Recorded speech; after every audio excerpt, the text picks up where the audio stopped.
So you want that nice grainy effect in Photoshop? Head down to the New Item button and click Solid Color. Pick any color you like. This will be the base for your grain.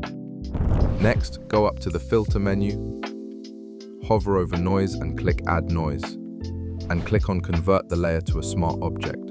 Now adjust the amount slider to control how much noise you want. If you just want black and white grain, check the monochromatic box. Once you're happy, click OK.